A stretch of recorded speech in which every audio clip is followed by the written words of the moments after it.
What's up mga ka-investors? So, you guys saw one of the videos I posted a couple of days ago, thinking about recording my journey from where I am right now to hopefully do this as a weekly thing for the next 5, 8, 10, 15 years, no? To see my growth, where I can be in the next couple of years. I guess this is where it starts. Today is April 21, so Tuesday. Lango. So, let's see how it goes. So, one of the things I like to do in the afternoon at around 3 p.m. if I'm not working is I like to go outside to read.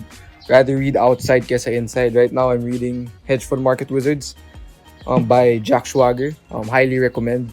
And ang ganda kasi ng view dito sa amin sa labas ng bahay, no? Very relaxing pa ito sa inyo. So, yung simple namin garden din yan. Ganda ng view, very green. Para nasa forest. Ganda ng view, daming puno. So yan, daming puno hanggang dyan sa banda dulo. So yun.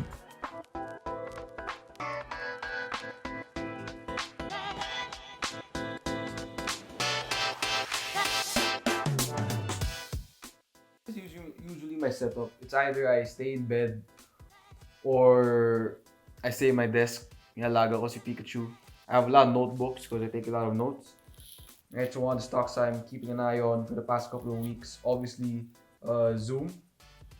Right, so guys, my dead pixel yung laptop ko, luma to, high school pa ako. So taking a look at it, this is the all-time high levels. Right now consolidating below the high, so I'm waiting to see if it can break above that consolidation. So interesting to keep an eye on some of the key leaders, right, while during this crisis. Kasi if we've actually seen the bottom na, at wherever yung low is for the Dow Jones, Nasdaq, and S&P 500, potentially those breaking out to new highs, your Netflix, Amazons, Zooms of the world, and some of the biotech companies, they could be the next leaders in the next cycle. Guys, habang nag-trade ako, biglang may pumasok. Kapatid ko, si Kyle. Kyle, say hi to the vlog. Hi. So yan, kapatid ko. Kyle, do you know what the stock market is? What? So, di ba niya alam yung trading? Di ko alam kung tuturuan ko siya. Say hi to everyone. What do you want to say to everyone watching? I want to say I'm scared my mom and dad when I always hide the door. You always hide the door and scare them, no? Yeah. Kapatid ko, Englishero, so English ko kinakausap. O say goodbye to everyone and good night because kuya has to trade the US market pa. Bye.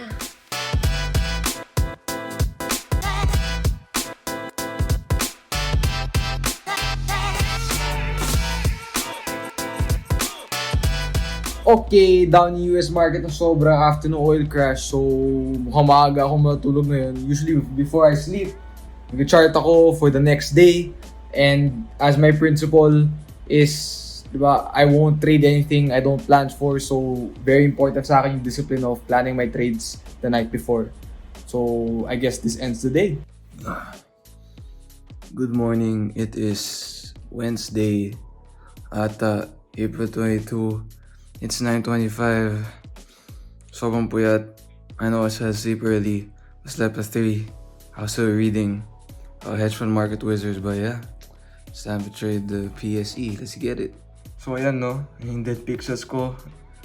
Index is down 1.53%. Nag-gap down given na sa US market nag-gap down din dahil sa volatility caused by yung oil, yung May oil na futures, yung crash siya to 100% down in one day. Pero tinitignan ko ngayon, no, sino yung mga malalakas despite the the down day. And I'm seeing PLDT, CTEL, if we go to bigger picture, actually yung pattern na fina-form niya is a falling wedge, which is a bullish reversal pattern. And today, after consolidating last week below the resistance of the pattern, yan, nag-breakout na. So, yan, interesting lang tignan, no, yung mga malalakas during the down days of the PSEI. So, let's see, kapag mag-close siya above 1180, yun, solid yun. So, sana okay pa yung vlog so far, no? So, something I really want to talk about now, I'm sure marami hindi pa nakakalam, is paano ko nga ba discover stock market? And before I say that, siguro napansin nyo, hindi lang ako sa kwarto, but nakasombrero pa ako. Well, syempre, pag may vlog, nakakaya naman pag malaman nyo. Ulit ko lang sinusot yung t-shirt ko o yung sando ko. Kaya napa-dress up pa ako. But anyway, back to the story. Paano ko nga ba na-discover yung stock market? Right? So actually, I made my first investment na talagang na-discover ko lang, and then I told my parents na, uy, may ganito ganyan pala, ganyan.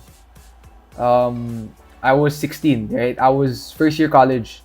So nung college orientation namin, mayroong program yung school namin na pwede ka matuto mag-stocks, di ba? Parang extracurricular, hindi siya org eh, basta extracurricular program siya. Tapos, all you have to do is go to the penthouse, yung pinakamataas na floor sa school namin. Maliit na school ko, isang building lang. And then, may kakausapin ka lang doon, tuturuan ka ng mga basics. Yung time na yun, so, shout out kung pinapanood mo to, Sir Phil. No, tinuro niya sa akin yung basic fundamental technical analysis, pero hindi ko pa magets. So, basically, ano ko siya, ano ba bibiling ko? So, yung style nun is, of course, the school wanted us to learn paano nga ba mag-trade, di ba? Or paano nga ba mag-invest? O ano nga ba yung stock market? So, yung nangyayari is, gagawin, bibigyan mo ng, so, sila yung may account, di ba? Yung nagturo sa akin, siya yung may account. Tapos, bibigyan ko siya ng pera. Binigyan ko siya ng mga 10,000 ata. Tapos, i-invest niya on my behalf. Right? And then, yun. That's how I made my first investment. Like everyone, probably 50% of the people watching this, my first investment was Ayala Land.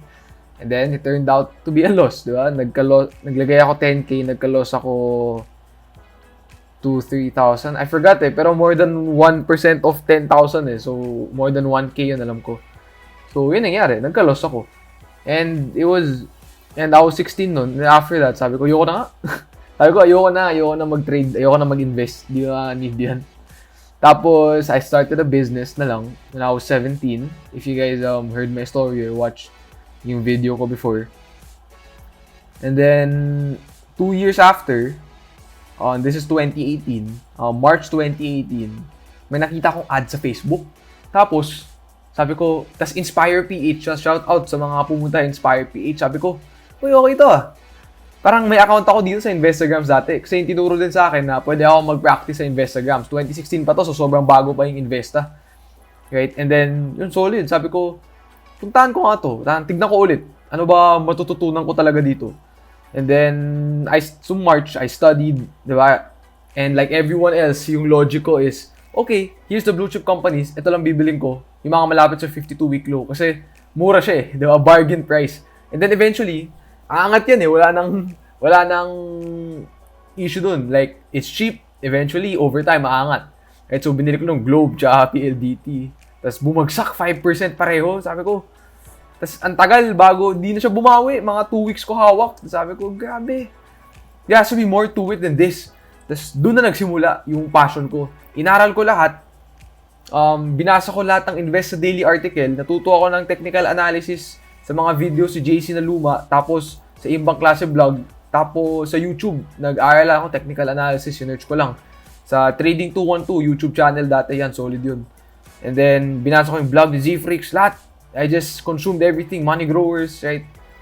And then, I just kept learning, and then, a month after, I went to Inspire PH, and then, a week before that, napanood ko yung charting session ni JC dati. Di ba dati, mag-chart session siya every week.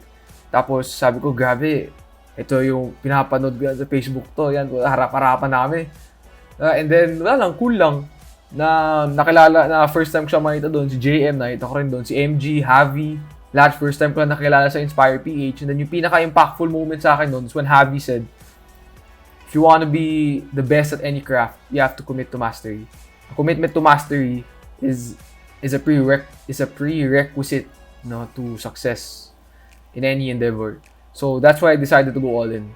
And syempre, it was in line with the top of the bull. It was in the tail end of the bull market, right? So I'm a bear baby, right? So you can discover stock market, and until today, I'm still learning.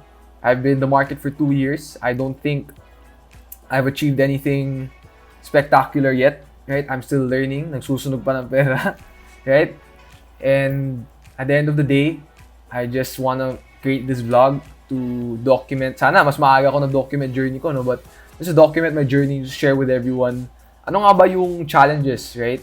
Sayang, hindi nyo na panood din time, student pa ako. Vlog ko sana, no, habang sa klase ako, tapos pinapagalitan ako. So, nag-trade ako, ganun. But yeah, at the end of the day, you know, this weekly vlog will just be, you know, my journey, what and the people I meet, the people who help me will be part of this vlog, right? And then just my everyday struggles, diba? There'll be some trade dissections. I'll show you some of my winning trades, a lot of my losing trades, my learnings, lagay ko lahat dito, right? And hopefully, you know, makatulong ako, right? Makatulong ako sa mga newbies na nagsisimula pa lang. Even if I haven't achieved, diba, like, super profitability, the one thing I can't replace in these 2 years is the experience I gained in the market and the unwavering passion and desire to be the best trader I can be. Right? So, anyway, so yun yung story ko. So, let's get back to the vlog. Guys, ito nga pala yung stray cat na sa amin tumitira si Frank. Kakain lang yan, tapos sisimangot. Frank! Frank! Okay, bye Frank. Yan, inom ng marami, Frankie boy. What's up guys? So, part ng routine ko is usually mga 3 o'clock lumalabas na ako kahit medyo mainit pa. Kasi mas trip ko talaga magbasa sa labas. And then, so yun, I bring my laptop with me, yung mga kailangan ko just in case I need to do anything for work.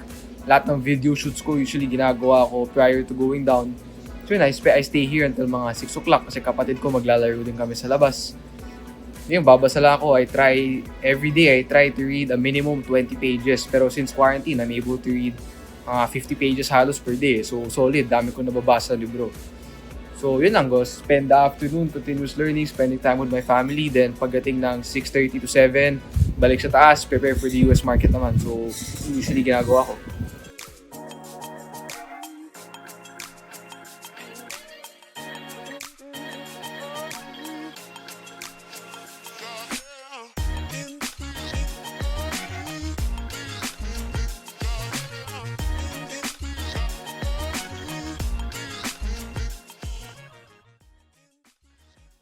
(3:30 or 4 a.m. na tapos na mag-trade ng global markets na very interesting yung galawan. So, time to get some sleep. Wake up tomorrow 9:30, 9:15 for, you know, the PSE. So, let's get it. Good morning. It's April 23, Thursday. 5 oras ang tulog ko. Antok, buyat, but it's time to trade the PSE. Let's see kung ano ganaps. Grabe, may bagong ceiling play. Solid. Syempre, di ko nakuha.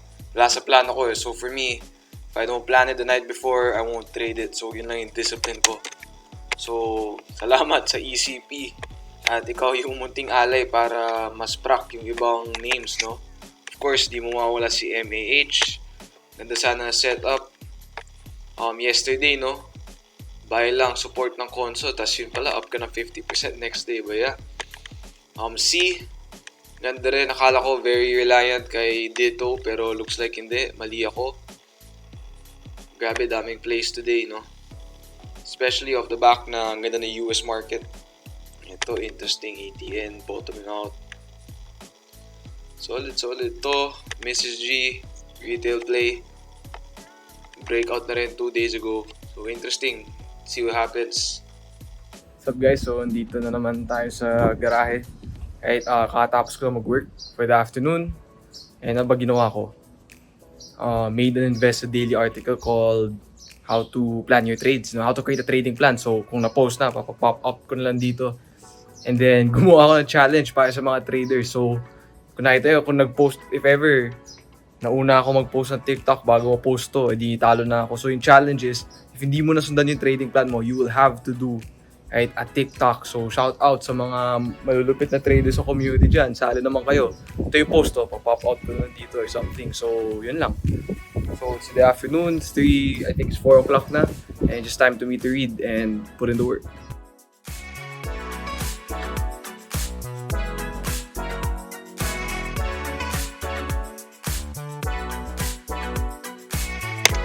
What's up guys? Good evening. So, yun na, night shift na. Trade na ng global markets, put in a few positions. Start out the night. I got Bitcoin dito sa breakout. So I was going for a big picture breakout. Yan yung major pattern. I was going for the major continuation pattern breakout. And then if you look at it sa daily naman, teka.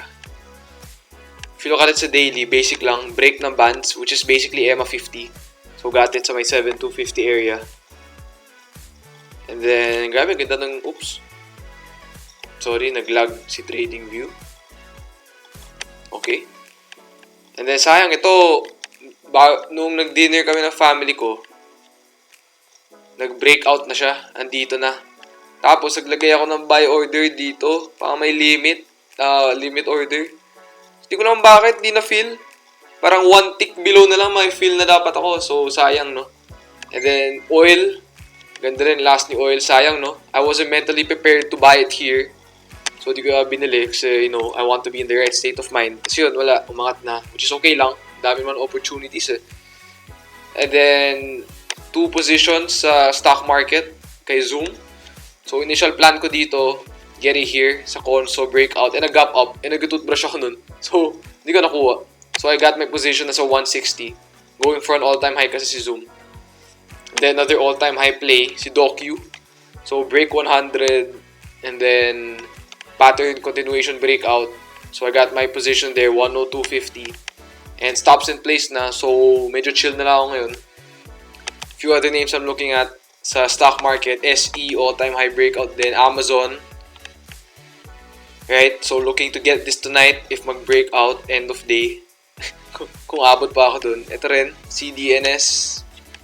Yan, all-time high break play din. So, yun lang. Madaming all-time high breakout plays ngayon eh. So, let's see. Wow, last ni Bitcoin, sir. Wow. Solid. So, yun. Let's see what happens tonight. And hopefully, okay kayo mga ka-investor. Okay, so nalagay ko na lahat ng orders ko. Everything's all goods. My stops are in place and sobrang antok ko. Right, kulang ako sa tulog. So, plan to sleep early tonight. It's only 11:30. So, babasan lang ulit bro for the next 20 minutes and then tulog na. Get good 9 hours of sleep. And, to get ready for the last trading day of the week. So, yun lang and good luck to everyone tomorrow. Good morning! Sarap! Haba ang tulog ko. It's April 24, Friday, last trading day of the week for us here sa Philippines and sa global. So, let's make the most of the day. Katapos ng kumain, markets closed, gonna shoot a few video contents para sa social media and for YouTube and market recap for today. What's up mga ka-investa and welcome to episode 3 of Investor Recap. I am your host TomaTrader and tignan natin ano ba yung mga malulupit na nangyayari sa market natin today.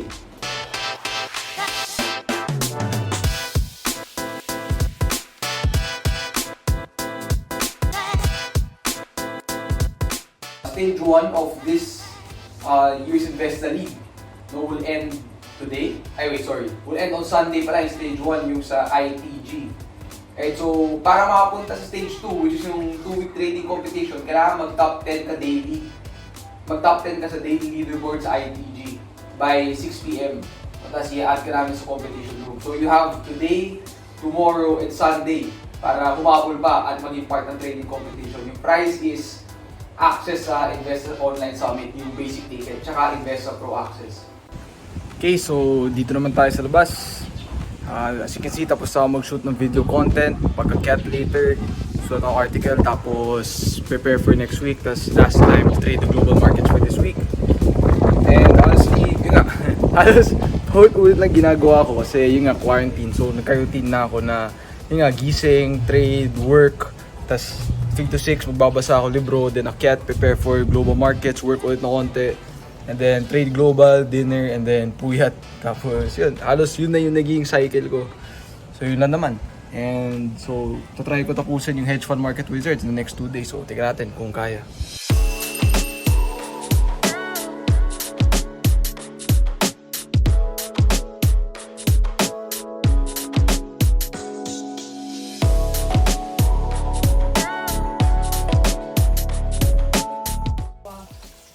So, ito po yung dinner namin. Shoutout nga pala kay Ate Abby.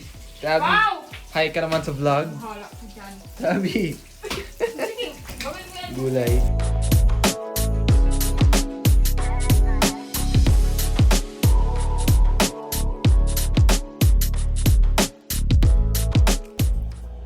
What's good, mga ka-investa? So this ends the first episode of the vlog. So nakita na halos lahat ng ginagawa ko no, during this quarantine. And basically,